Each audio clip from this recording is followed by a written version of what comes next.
Hello viewers, வணக்கம் and welcome to my channel. நம்ம வீட்டு ஸ்பெஷல். இன்னைக்கு நம்ம ஒரு ஹெல்த்தி அண்ட் டேஸ்டியான பீட்ரூட் வடை எப்படி செய்யறதுன்னு தான் பார்க்க போகிறோம்.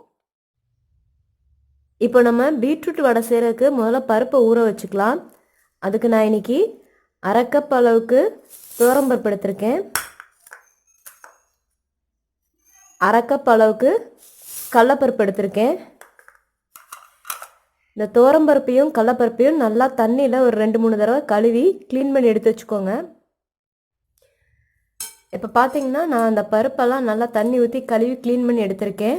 இது கூட 2 வரமிளகாவை சேர்த்துக்கிறேன். உங்களுக்கு காரத்துக்கு எவ்வளோ மிளகா வேணுமோ அந்த அளவுக்கு சேர்த்துக்கோங்க. அப்புறமா கொஞ்சமாக தண்ணி சேர்த்துக்கோங்க. இந்த பருப்பு ஊறுற அளவுக்கு தண்ணி சேர்த்ததுக்கப்புறம் இது ஒரு 2 மணி நேரம் நல்லா ஊறணும். இப்போ பார்த்தீங்கன்னா நம்மளோட பருப்பு ஒரு 2 மணி நேரமாக நல்லா ஊறிடுச்சு. இப்போ இதை தண்ணியெல்லாம் நல்லா வடிச்சிட்டு மிக்சியில் மாற்றி நல்லா கோர்ஸ் பேஸ்ட்டாக அரைச்சி எடுத்துக்கோங்க.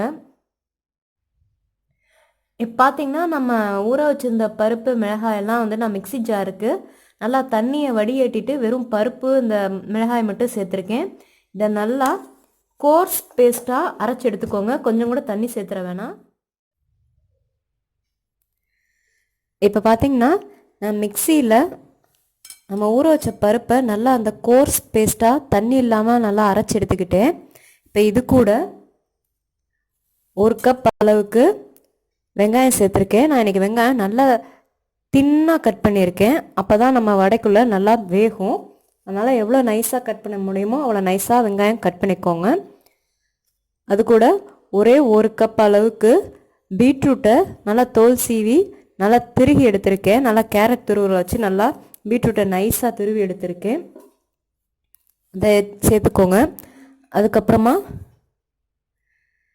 கொஞ்சமாக ஃப்ரெஷ் கருவேப்பிலை, 1 டேபிள் ஸ்பூன் அளவுக்கு சோம்பு அதையும் சேர்த்துக்கோங்க. அப்புறமா கொஞ்சமாக பெருங்காயத்தூள் சேர்த்துக்கோங்க.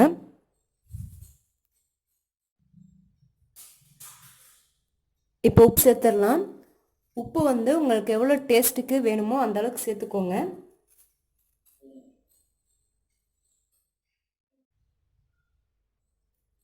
இப்போ இது எல்லாத்தையும் நல்லா மிக்ஸ் பண்ணிக்கோங்க.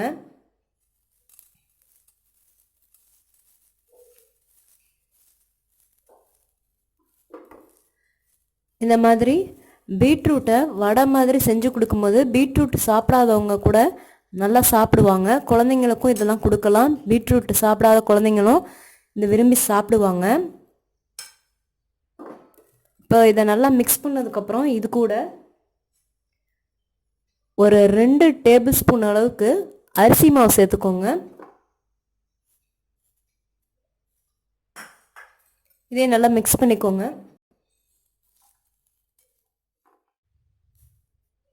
இப்போ நம்ம மாவை நல்லா மிக்ஸ் பண்ணியாச்சு. மிக்ஸ் பண்ணும் போதே நல்லா அமுக்கி நல்லா பிசைஞ்சு மிக்ஸ் பண்ணிக்கோங்க. அந்த வெங்காயம், பீட்ரூட்டு, அரிசி மாவு எல்லாமே ஒன்றா நல்லா ஃபைனாக மிக்ஸ் ஆகிற அளவுக்கு நல்லா மிக்ஸ் பண்ணிக்கோங்க.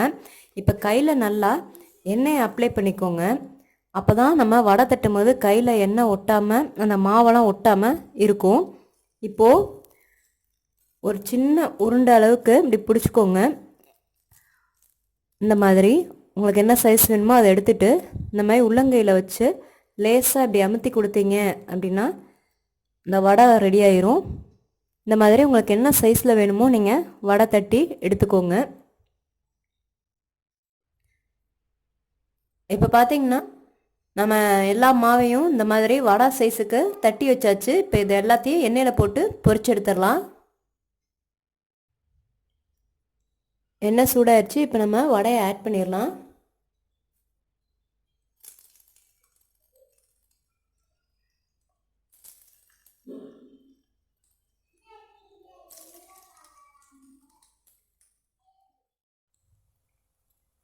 அடுப்பை நல்லா மீடியம் ஃப்ளேம்லேயே வச்சுக்கோங்க. அப்போ தான் உள்ளே இருக்கிற அந்த வெங்காயம், பீட்ரூட்லாம் நல்லா வெந்து வரும். இப்போ வடை நல்லா கோல்டன் ப்ரௌன் கலரில் வந்துருச்சு.